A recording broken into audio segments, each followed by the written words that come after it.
Olá, tudo bem? Seja bem-vindo ao meu canal Autoconhecimento e Introspecção. Autoconhecimento porque autoconhecimento é a capacidade que o indivíduo tem de se conhecer, de fazer um mergulho para dentro de si mesmo e através deste mergulho ele conhecer todas as engrenagens, todos os mecanismos que fazem com que toda a sua natureza, todo o seu ser funcione e faça com que a sua natureza seja conhecido como de fato é. É a capacidade de se conhecer. Como disse o filósofo Sócrates, conhece-te a ti mesmo.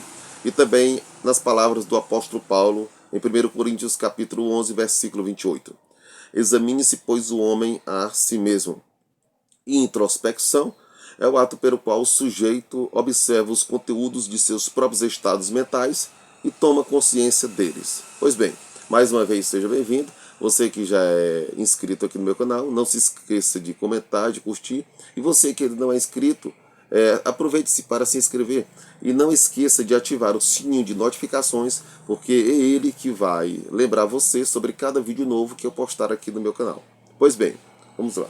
Eu quero trazer aqui uma palavra de esperança, uma palavra de fé, uma palavra de consolo, uma palavra de transformação para a sua vida. Por quê? Porque a palavra de Deus é a palavra que nos alimenta, é a palavra que nos transforma, é a palavra que nos transforma interiormente falando, que nos regenera, que nos muda, é a palavra que nos restaura, é a palavra que nos levanta do pó, é a palavra que ergue, na verdade, que tira a nossa vida do lamaçal do pecado, é a palavra de Deus. A palavra de Deus que é o nosso alimento espiritual.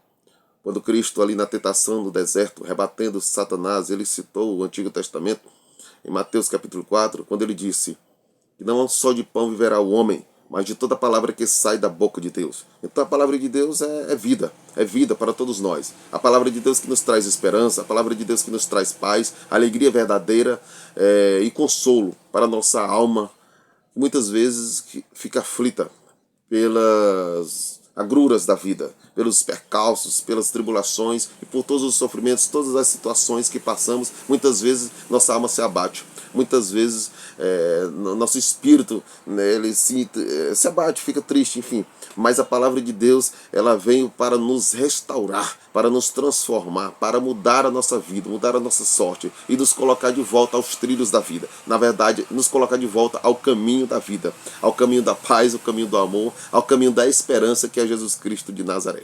Muito obrigado. E no Evangelho segundo escreveu o apóstolo João, no capítulo 14, diz o seguinte, a partir do versículo 1 até o 6, diz assim: Não se turbe o vosso coração, crede em Deus, crede também em mim. Na casa de meu pai há muitas moradas. Se não fosse assim, eu vos teria dito, pois vou preparar-vos lugar. E se eu for e vos preparar lugar, virei outra vez e vos levarei para mim mesmo, para que onde eu estiver, estejais vós também.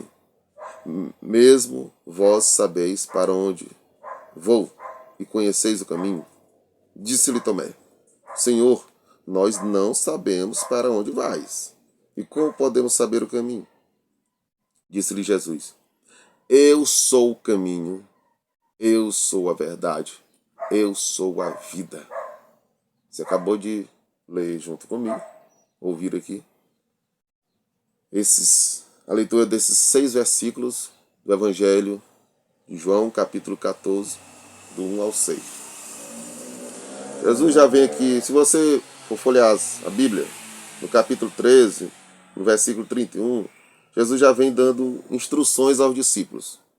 E aqui no versículo 14 ele continua com as suas instruções, com os seus ensinamentos. Jesus é o mestre, é o Logos divino, é a palavra revelada, encarnada entre os homens. O homem que se fez carne e habitou entre nós. O Evangelho de João, fazendo aqui um rápido resumo dos evangelhos, se você lê o Evangelho de Mateus, é o livro que mais traz parábolas de Cristo. Se você lê o livro de Mateus, Marcos, é o livro que vai apresentar os milagres de Jesus Cristo. Se você lê o livro de Lucas, Lucas já vem falando sobre o Filho do Homem. Desses 3 evangelhos, os 4, chegando no Evangelho de João, São chamados de evangelhos sinóticos, ou seja, parecidos. Os três, Mateus, Marcos e Lucas, eles falam do lado externo de Jesus, do Jesus humano. Jesus ele foi 100% homem, mas 100% Deus. Ele revela o lado externo de Cristo. E no Evangelho de João, ele vem revelando o aspecto divino de Cristo. O lado divino. Não é à toa que no capítulo 1 ele diz: no princípio era o Verbo, e o Verbo era Deus, e o Verbo estava com Deus, e o Verbo se fez carne, habitou entre nós. Enfim, toda essa maravilha. E aqui no capítulo 14, verso 1 ao 6, eita, moto zoada. Perdão aqui, mas eu tenho uma raiva dessas zoadas de moto, que a perturbação é direta, toda hora. Desculpe aí, viu, a zoada de moto, mas os caras... Amém, deixa pra lá. Pois bem, Deus abençoe ele. Amém. Pois bem, aqui Cristo está falando o seguinte: não se turbe o vosso coração. Está falando para os discípulos. Esta palavra foi para os discípulos, mas é para mim e para você também. Você que está temeroso, que está angustiado, que está sem esperança, talvez até mesmo tirar a própria vida, não faça isso. Jesus diz uma palavra para você aqui nesta hora, neste momento: não se turbe o vosso coração. Credes em mim, credes também em meu Pai, no caso Deus. Na casa de meu Pai há muitas moradas. Jesus fez uma promessa para os discípulos, porque ele sabia que estava prestes a deixar esse mundo aqui, terreno. Estava prestes a passar pela crucificação. E ele já estava consolando os discípulos de antemão, porque ele já sabia o que iria acontecer. E Cristo é onisciente. Cristo é o Filho de Deus, onipotente, onisciente, onipresente. Onipotente, tem todo o poder. A Bíblia, no livro de Hebreus fala que Deus deu a ele o sacerdócio, enfim, ele é o Todo-Poderoso. Onisciente, sabe todas as coisas, e onipresente, está em todos os lugares. Ele mesmo disse: onde estiveres 2 ou mais reunidos no meu nome, eu estarei no meio deles. Jesus está no nosso meio. Ele é a presença real. Filho de Deus eterno, maravilhoso. E ele disse aqui para os discípulos, já prevendo a sua morte e ressurreição, ele disse que ele sabia que os discípulos iam ficar angustiados, tristes, abatidos e, enfim, desesperados. E ele traz essa palavra para você que está nesse momento, talvez nessa mesma situação, está desesperado, está angustiado, talvez em dúvida a respeito do futuro, a respeito da sua própria vida, a respeito dos acontecimentos nacionais, mundiais, enfim. Não se turbe o vosso coração.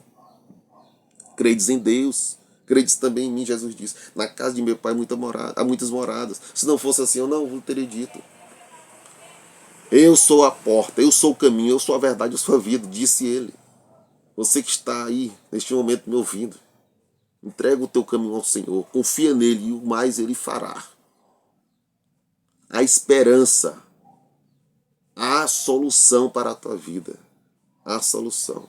Este canal é voltado para ajudar você, trazer uma palavra de consolo ao teu coração, trazer uma palavra de esperança.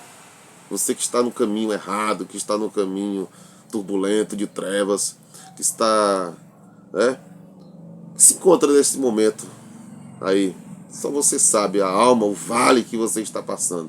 Saiba que Cristo é a palavra que te cura, é a palavra que te transforma, é a palavra de vida, é a palavra de esperança para você. Ele diz para você nesta hora: não fique com seu coração temeroso, não se turbe o vosso coração. Crede nele, crede também em Deus, porque na casa do Pai há muitas moradas. E a Bíblia fala no Apocalipse que na glória de Deus, na glória eterna, estaremos para sempre com o Senhor, e lá será alegria eterna. Não haverá mais morte, não haverá mais dor, não haverá mais sofrimento, mas vai ser alegria eterna no Espírito Santo de Deus. Então, meu amigo, minha amiga, que me ouve nesse momento, nessa hora, assim como Cristo consolou os discípulos ali, que ele já sabia que ia passar por todo aquele sofrimento, ele te consola neste momento. Fique em paz. Aqui é um evangelho simples. O evangelho de Cristo é simples. Não precisa rebuscar, tanto rebuscamento. Não, o evangelho de Cristo é simples. Você viu Jesus Cristo fazendo algo mirabolante para poder encantar as pessoas, não. Ele apenas chegava, reunia, ali as pessoas se reuniam ao lado dele, ele começava a falar, começava a fazer analogias da terra, da vegetação, das plantas, enfim, ele fazia analogias da agricultura, ele usava coisas ali do dia a dia para fazer suas analogias, suas ilustrações e pregar o evangelho do reino de Deus. Simples, e as pessoas entendiam, porque Jesus era simples. O evangelho de Cristo é simples, é simples. Os pregadores da atualidade, muitos aqui, complicam as coisas. Esse evangelho coach que está sendo pregado que eu não concordo. A palavra de Deus é simples, cara. Não precisa de enfeite, não precisa de aparatos. A palavra de Deus é o que ela é. Não sou eu, com a minha voz, com as minhas palavras bonitas, com o meu conhecimento humano. Não, é a palavra que transforma. O próprio apóstolo Paulo disse: a palavra de Deus, o evangelho é o poder de Deus para transformar o mais vil pecador em uma nova criatura. É a palavra que transforma.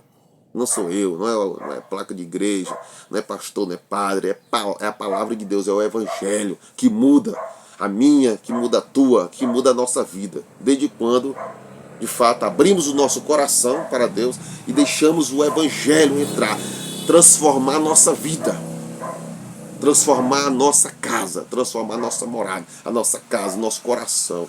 Deixa o evangelho entrar no teu coração. Deixa essa palavra entrar no teu coração. Deixa ela mudar. Deixa. Eu tenho certeza que para pior não vai ser, não. Vai ser para melhor. Vai ser para melhor. Você vai sentir a paz que você tanto busca. A alegria que você tenta encontrar na bebida, tenta encontrar nas drogas, no sexo desenfreado, nos vícios. Somente esta palavra vai te trazer a verdadeira alegria que você tanto busca. Creia nisso. Só Jesus. Não se turbe o vosso coração. Credes em Deus, crede em Cristo, porque na casa dele há muitas moradas. Esta é a palavra de Deus para a tua vida. Muito obrigado.